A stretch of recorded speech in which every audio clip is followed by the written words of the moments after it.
I used to think the Marshmallow Man was just a game until he showed up at my bedroom window. When I was around 9 or 10, my dad landed a high-paying job that changed everything.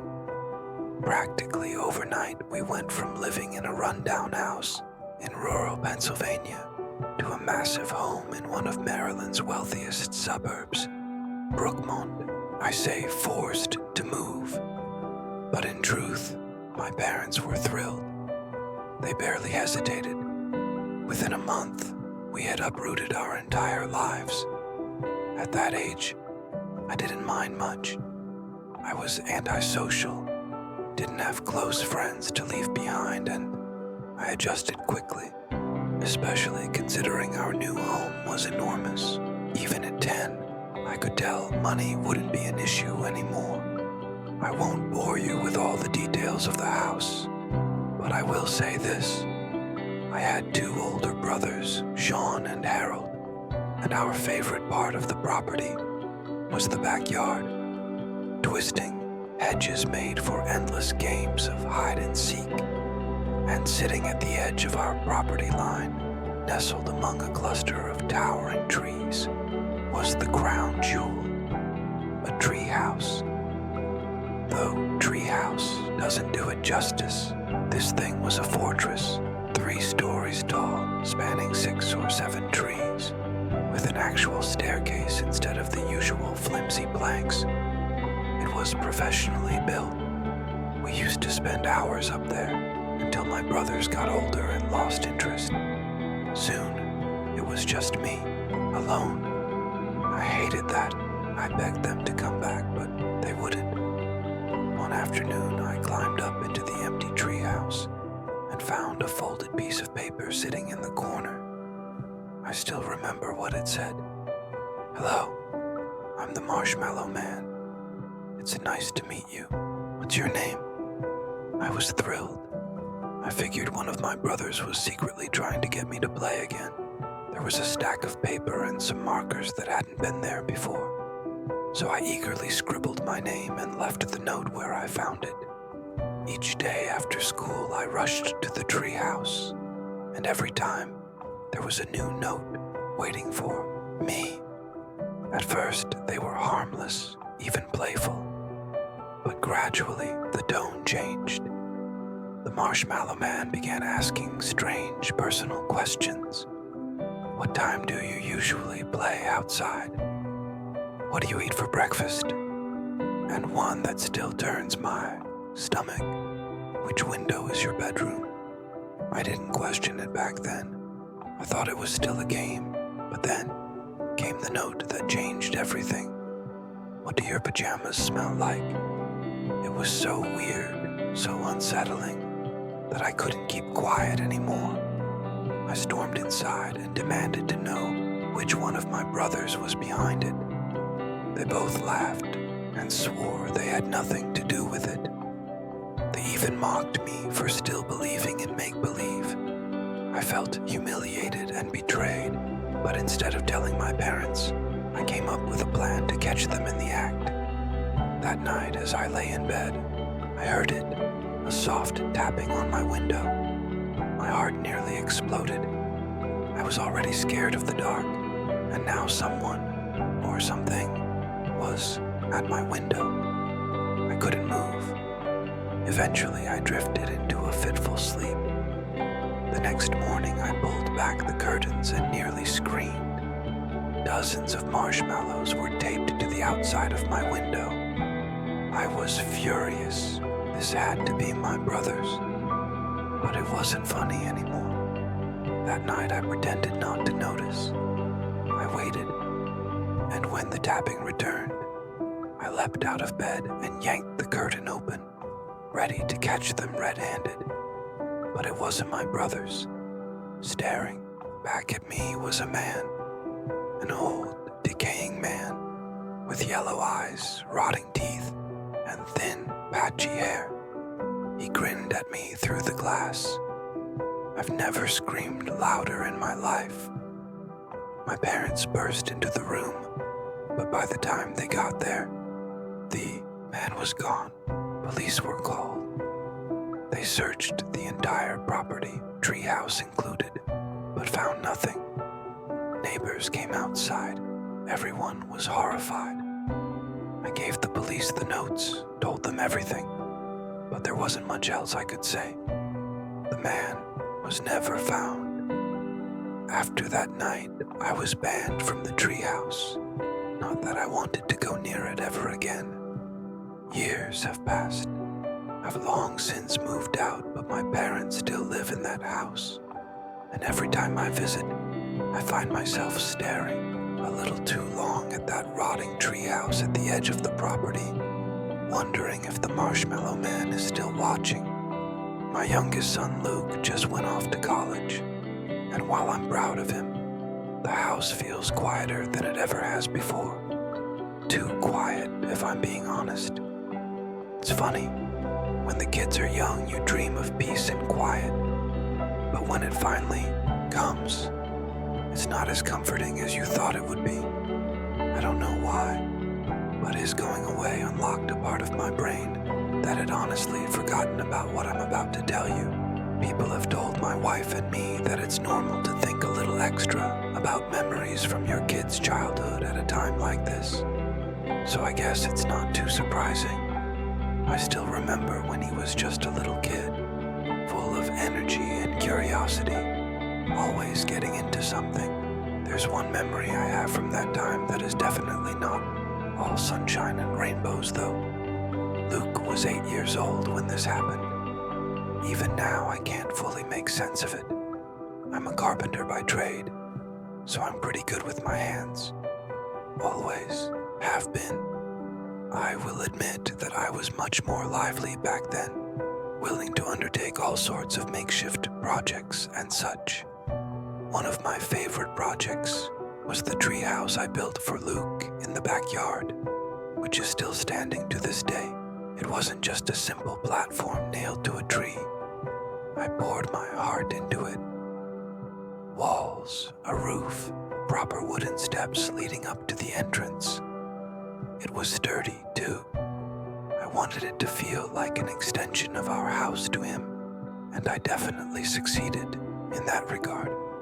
My wife Christy wasn't thrilled about it at first. She worried it was too high off the ground and unsafe, but Luke was the kind of kid who was always climbing trees anyway, and I figured it would be safer to give him a proper ladder rather than let him scramble up branches that could snap. Christy eventually came around, and Luke absolutely loved it. I should probably tell you a little bit about our property so that the story makes more sense. Our house was at the very end of a dead-end street in a relatively woodsy area.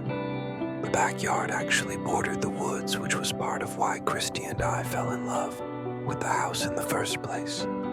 It was private and peaceful, and we're the kind of people that like keeping to ourselves. I still laugh when I think about all the times friends and family members have gotten lost trying to find our house. The yard wasn't huge, but I could clearly see the treehouse from our bedroom window, which was one of the deciding factors when I was determining where to build it. I wanted to be able to keep an eye on it, should Luke hurt himself or something like that. I couldn't actually see inside of it because of the walls, but I had a perfect view of the steps leading up to it. From what I remember, everything was relatively normal for a pretty long time. Luke spent what I considered a normal amount of time playing in the treehouse. His older brother had kind of outgrown that phase, so Luke mostly played by himself in there.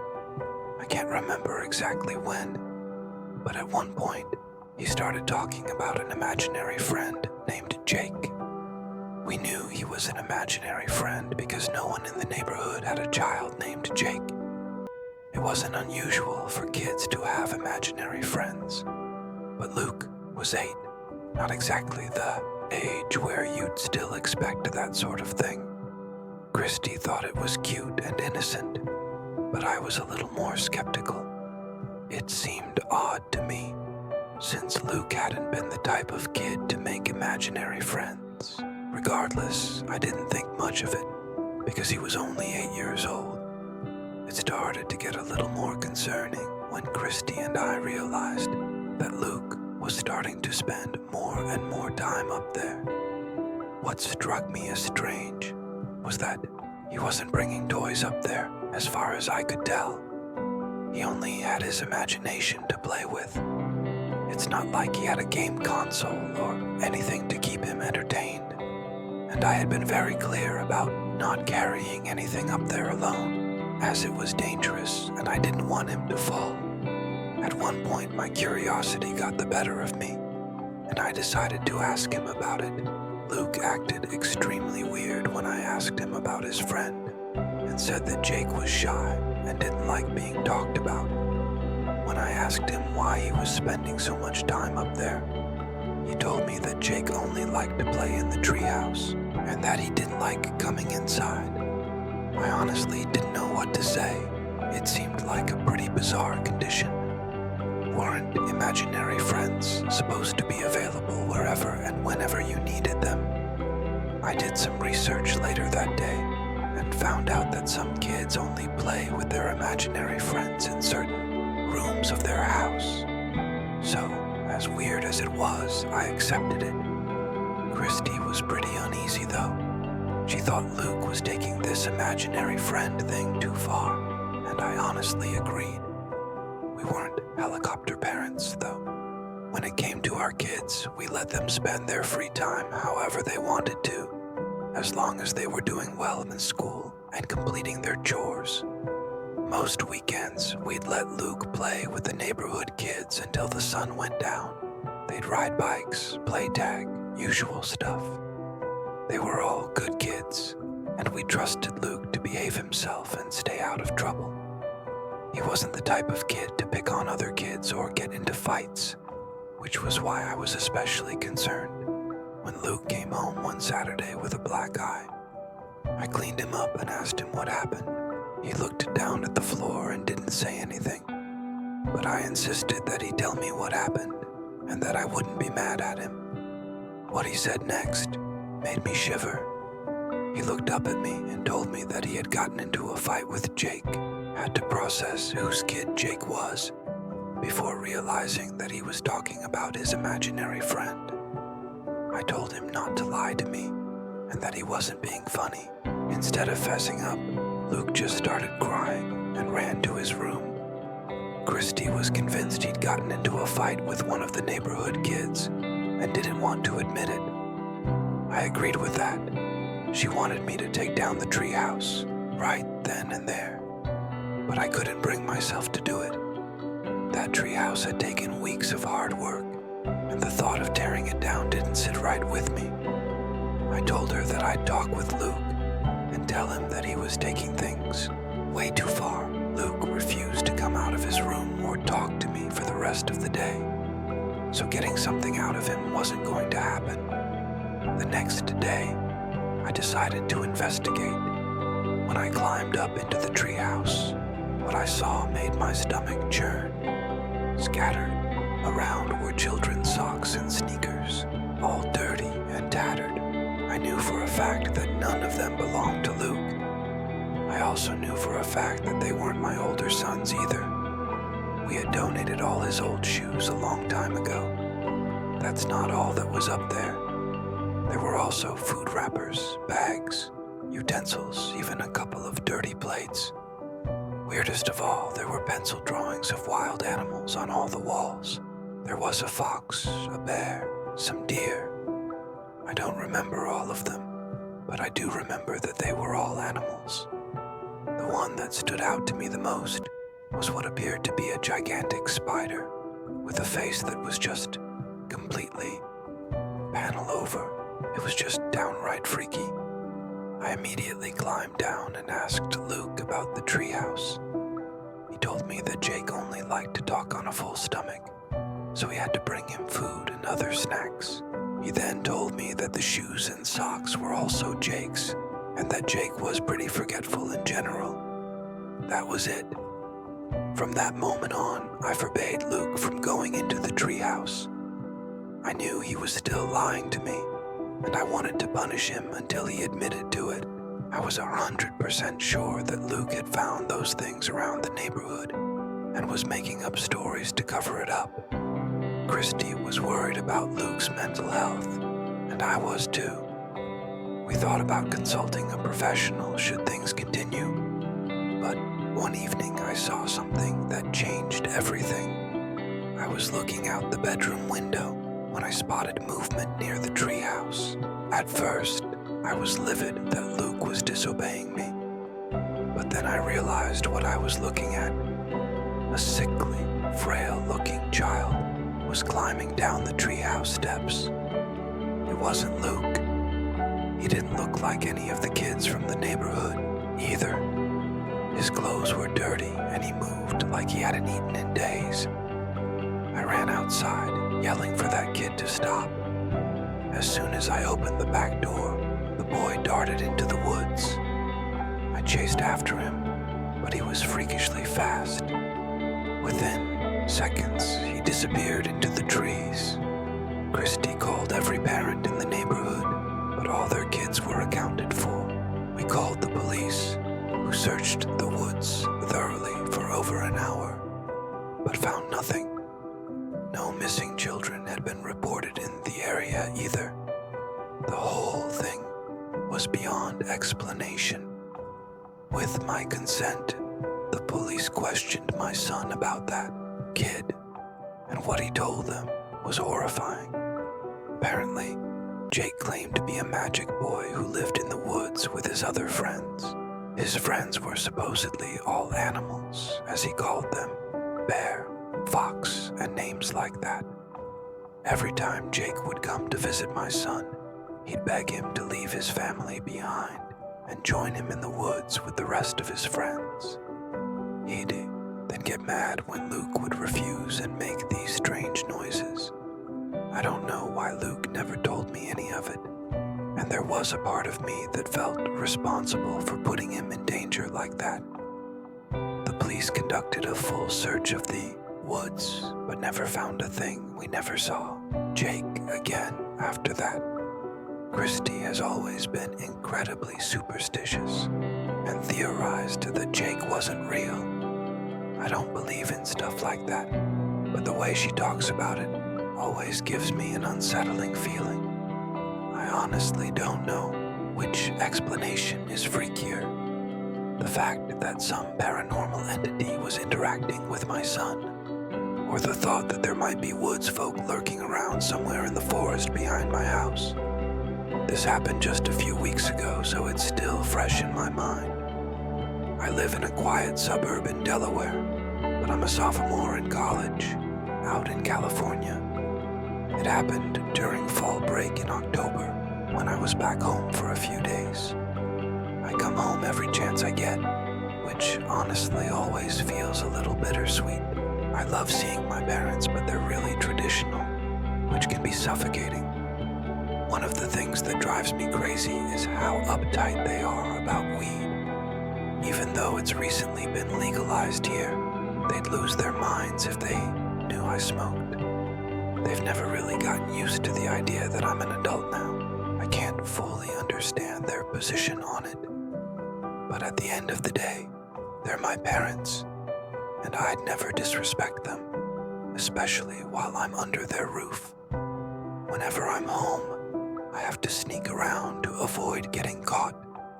I hate to admit it, but sneaking around my parents is a skill I've mastered over the years.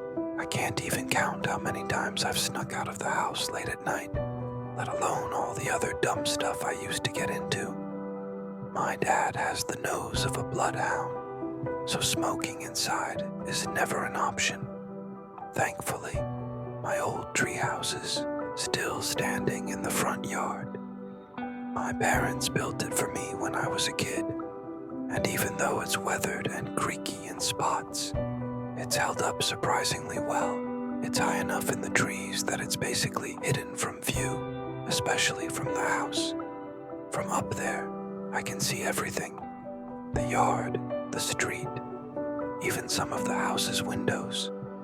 But no one can see me unless they know exactly where to look. When I was younger, that treehouse was my escape. If you knew what I was like as a kid, you would understand how often I needed one. It's honestly kind of hard to talk about, with all the old memories flooding back. But I'll get to the point. On the Saturday before I was supposed to fly back to school, my parents were out at some banquet that was going to run late into the evening. I knew they wouldn't be home for hours, but I didn't know exactly when they'd return.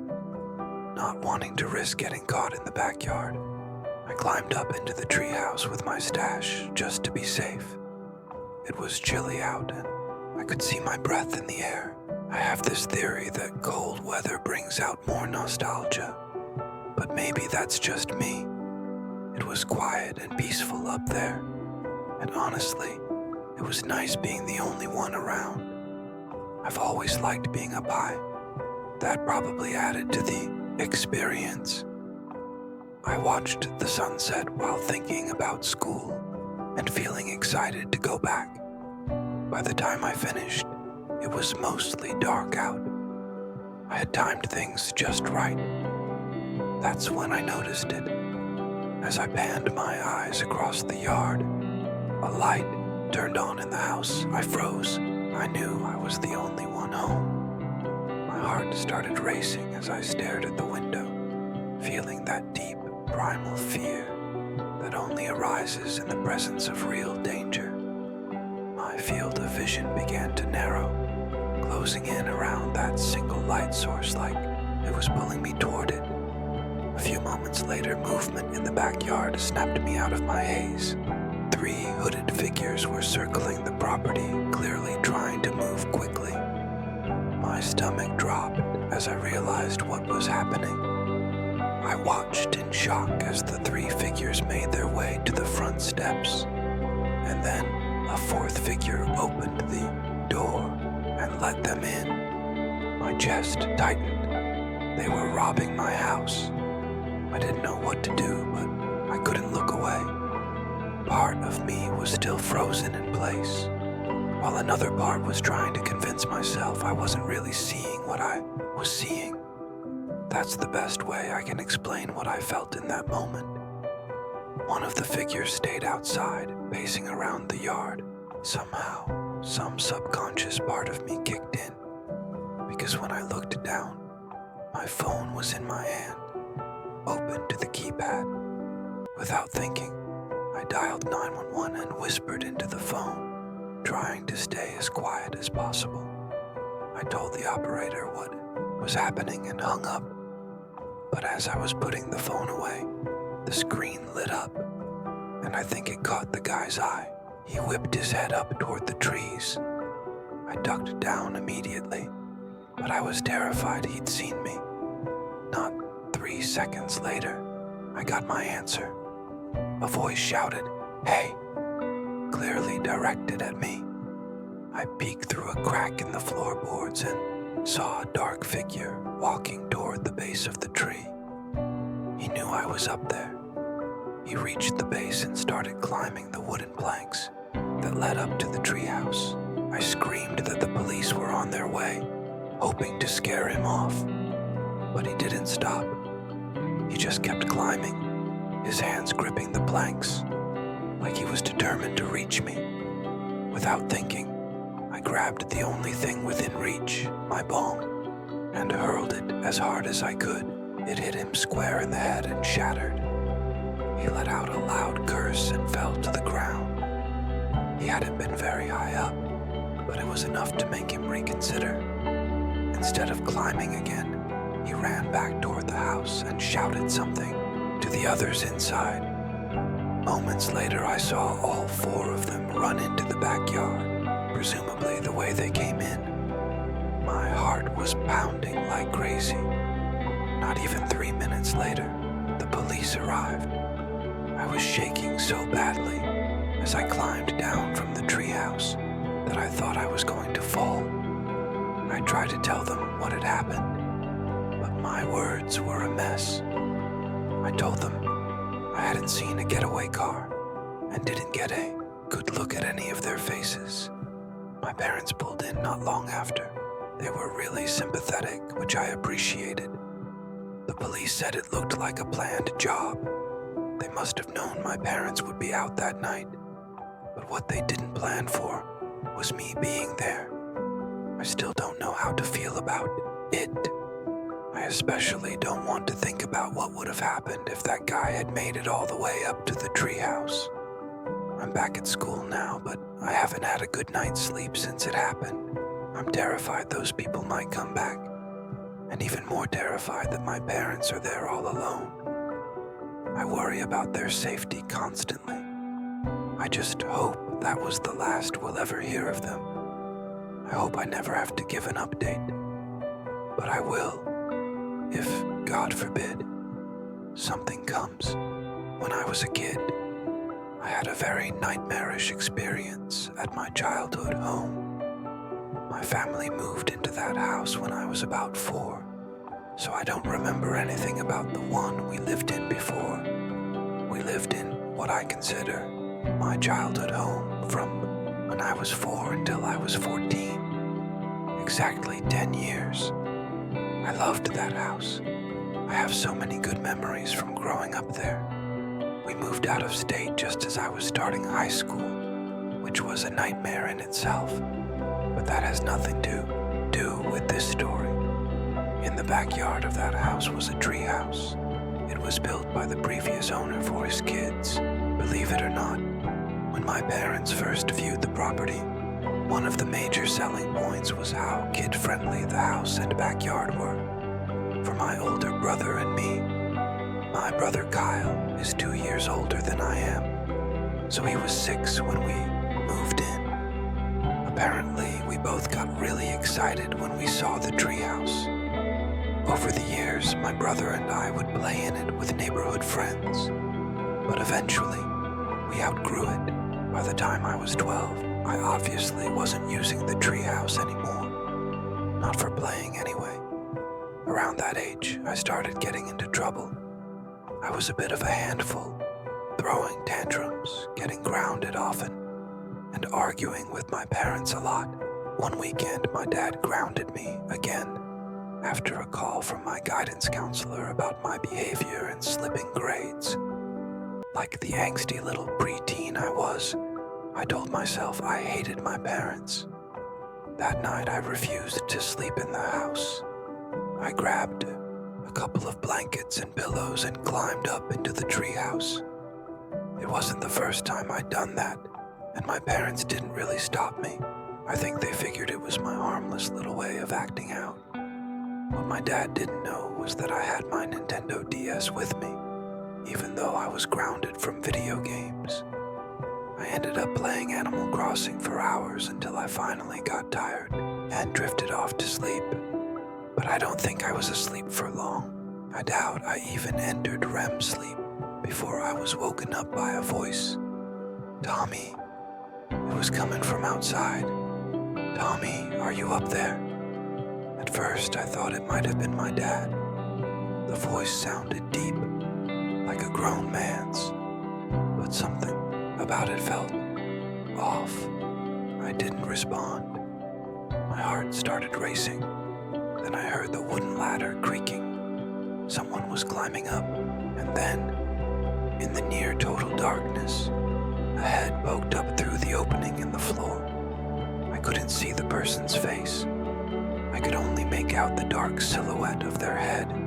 "Ah, there you are," the voice said. "Dad?" I asked, but the figure didn't say anything back. He just stayed there, completely silent, for what felt like 20 seconds. I stared at him, and I felt certain he was staring back. I waited for my eyes to adjust to the dark. I kept trying to convince myself that it was my dad, but something deep inside me knew it wasn't. That's when I panicked. I ran to the window of the treehouse and screamed at the top of my lungs, "Dad! Dad!" A light turned on in my parents' bedroom almost immediately, and I heard hurried footsteps scrambling down the ladder. The man had fled. Moments later, my parents burst out the back door, yelling my name. I was shaking as I tried to tell them what happened. My dad swore he hadn't been out there and that it wasn't a prank. And thankfully, my parents believed me. This wasn't one of those horror stories where the parents brush off what the kids saw. My uncle was still an active cop at the time. My dad called him, and the next day he helped us file an official report. There wasn't much to go on, though. All I could say was that I heard a deep man's voice, saw the outline of someone's head, and that he somehow knew my name. The police couldn't do much. I never spent another night in that treehouse. For a while, my dad suspected one of our neighbors across the street. He could never prove it, but he always had a weird feeling about the guy. Years later, I'd still see that neighbor outside sometimes. He'd wave and say hi, and every single time, I'd find myself trying to remember the voice from that night. I could never recall it clearly enough to compare, but the possibility still lingers in the back of my mind. It remains one of the most unsettling mysteries of my life.